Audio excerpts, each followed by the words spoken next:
The whole time I was in the hospital, no way could I fall in love. I just couldn't go there yet. Settle for less. I didn't want to process through anything.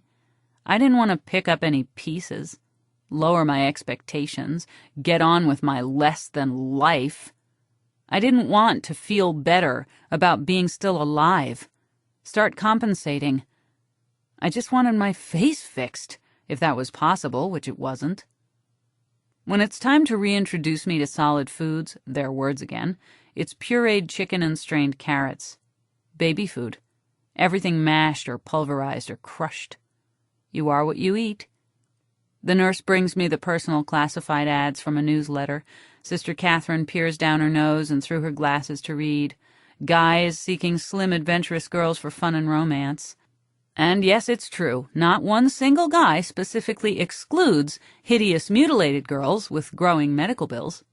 Sister Catherine tells me, "These men you can write to in prison don't need to know how you really look." It's just too much trouble to try and explain my feelings to her in writing. Sister Catherine reads me the singles columns while I spoon up my roast beef. She offers arsonists, burglars, tax cheats. She says, "You probably don't want to date a rapist. Not right off. Nobody's that desperate." Between the lonely men behind bars for armed robbery and second-degree manslaughter, she stops to ask what's the matter.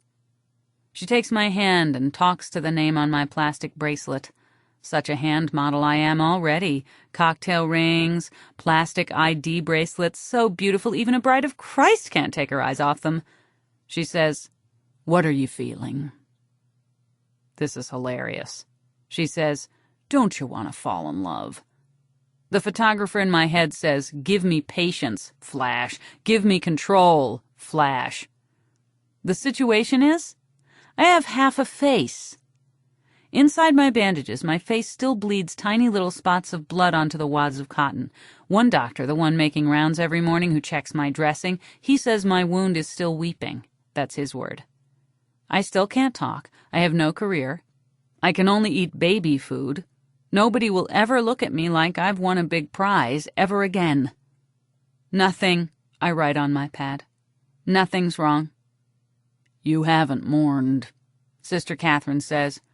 "You need to have a good cry and then get on with your life. You're being too calm about this." I write, "Don't make me laugh." My face, I write. "The doctor says my wound will weep." Still, at least somebody had noticed. This whole time, I was calm. I was the picture of calm. I never panicked. I saw my blood and snot and teeth splashed all over the dashboard the moment after the accident, but hysteria is impossible without an audience. Panicking by yourself is the same as laughing alone in an empty room. You feel really silly. The instant the accident happened, I knew I would die if I didn't take the next exit off the freeway, turn right on Northwest Gower, go 12 blocks, and turn into the La Paloma Memorial Hospital emergency room parking lot.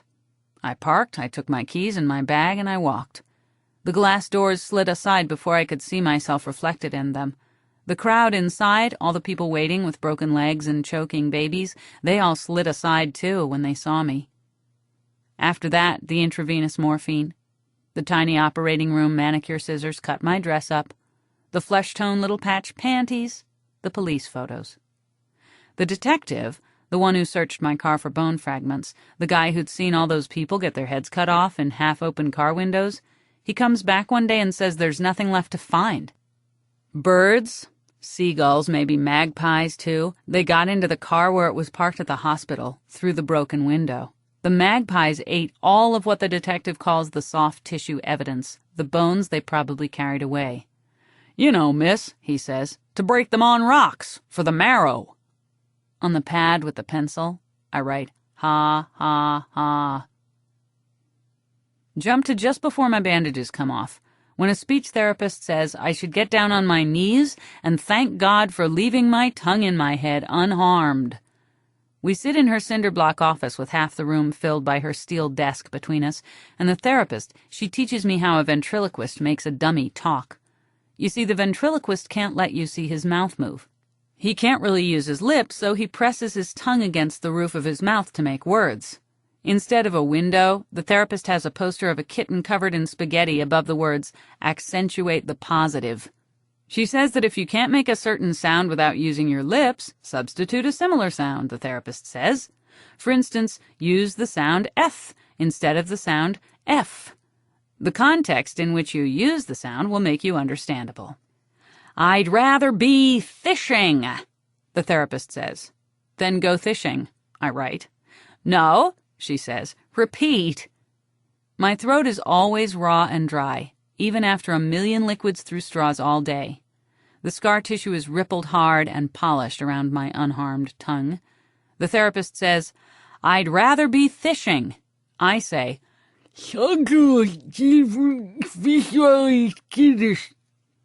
"No, not that way," the therapist says. "You're not doing it right." I say,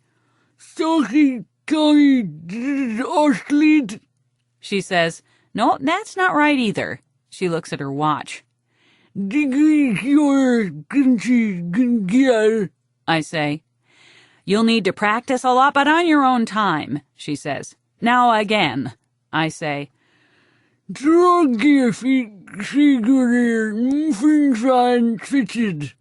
she says, "Good. Great, see how easy?"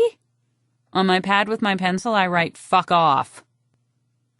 Jump to the day they cut off the bandages.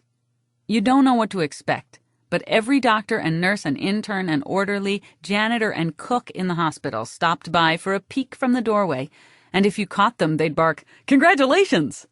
The corners of their mouths spread wide apart and trembling in a stiff, watery smile. Bug-eyed. That's my word for it. And I held up the same cardboard sign again and again that told them, "Thank you." And then I ran away. This is after my new cotton crepe sundress arrives from Esprit. Sister Catherine stood over me all morning with a curling iron until my hair was this big buttercream frosting hairdo, this big off-the-face hairdo. Then Evie brought some makeup and did my eyes.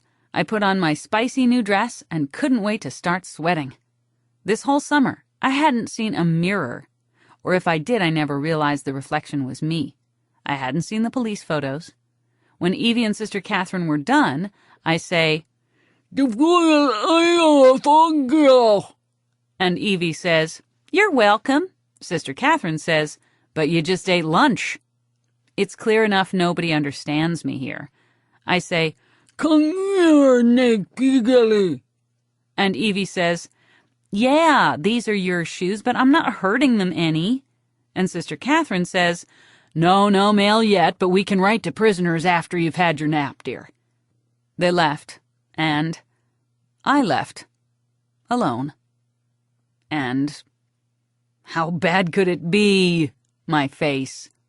And sometimes being mutilated can work to your advantage. All those people now with piercings and tattoos and brandings and scarification. What I mean is, attention is attention. Going outside is the first time I feel I've missed something. I mean, a whole summer had just disappeared. All those pool parties and lying around on metal flake speedboat bows, catching rays, finding guys with convertibles. I get that all the picnics and softball games and concerts are just sort of trickled down into a few snapshots that Evie won't have developed until around Thanksgiving. Going outside, the world is all color after the white on white of the hospital. It's going over the rainbow. I walk up to a supermarket and shopping feels like a game I haven't played since I was a little girl. Here are all my favorite name brand products. All those colors. French's mustard, rice-a-roni, top ramen. Everything trying to catch your attention. All that color. A whole shift in the beauty standard so that no one thing really stands out. The total being less than the sum of its parts. All that color all in one place.